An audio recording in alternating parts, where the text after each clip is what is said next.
ক্ষুদ্র মাঝারি ব্যবসায়ীদের উপর প্রস্তাবিত ভ্যাট প্রত্যাহারের দাবি জানিয়েছে দোকান মালিক সমিতি। তারা জানান, দেশে ৮ লাখ ক্ষুদ্র ব্যবসায়ী ভ্যাট রেজিস্ট্রেশনের তালিকাভুক্ত, তবে এদের অধিকাংশই ভ্যাট দেন না।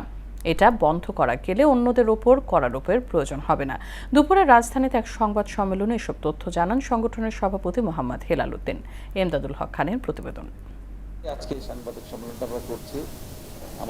আসন্ন বাজেটে ক্ষুদ্র ও মাঝারি ব্যবসায়ীদের উপর প্রস্তাবিত ভ্যাট প্রত্যাহারের দাবিতে রাজধানীর মগবাজারে নিজ কার্যালয়ে সংবাদ সম্মেলনের আয়োজন করে বাংলাদেশ দোকান মালিক সমিতি। এ সময় সরকারের এই প্রস্তাবে ক্ষোভ প্রকাশ করেন ব্যবসায়ীরা। অনেকেই ইতিমধ্যে ব্যবসা ছেড়ে বেকার জীবনযাপন করছেন।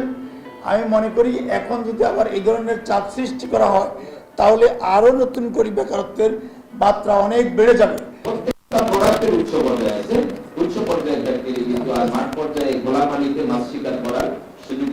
সংগঠনের সভাপতি হেলাল উদ্দিন বলেন, বর্তমানে ৮ লাখ নিবন্ধিত ব্যবসা প্রতিষ্ঠান থেকেই ভ্যাট আদায় করতে ব্যর্থ এনবিআর। অটো মেশিন কাজ করে না, তাই ভ্যাট কার্যক্রম বাস্তবায়ন করা সম্ভব নয়। 2025-26 অর্থ বছরে 1,56,000 কোটি টাকা আদায় হয়েছে ভ্যাট থেকে।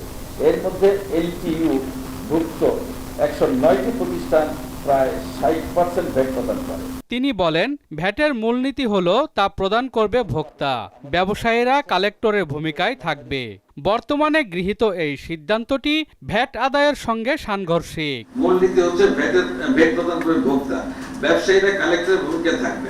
আমাদের প্রশ্ন, মাননীয় অর্থমন্ত্রী, ক্ষুদ্র ব্যবসায়ীরা কিভাবে ভোক্তার নিকট থেকে ভ্যাট এবং কর আদায় করবে তা আমাদের বোধগম্য নয়।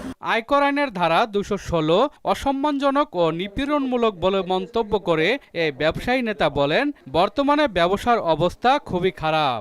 1 বছরে 7 লাখ কর্মীর চাকরি গেছে। এ অবস্থা চলতে থাকলে আরো শ্রমিক বেকার হয়ে যাবে। আয়কর আইন 2016 অসম্মানজনক ও নিপীড়নমূলক। দেশের অর্থনীতি আসলে নাজুক অবস্থা, যেটা সরকার নিজেও স্বীকার করছেন। 1 বছরে প্রায় 7 লক্ষ কর্মচারী চাকরি গেছে। ভ্যাটের এই সিদ্ধান্ত বহাল রাখা হলে এসএমই খাতে নৈরাজ্য সৃষ্টি হতে পারে বলে দাবি করেন তিনি। এরপরে যদি এই সিদ্ধান্ত বহাল রাখা হয় তাহলে এসএমই খাতে নৈরাজ্য সৃষ্টি হতে পারে। এমদাদুল হক খান, মহানা সংবাদ, ঢাকা।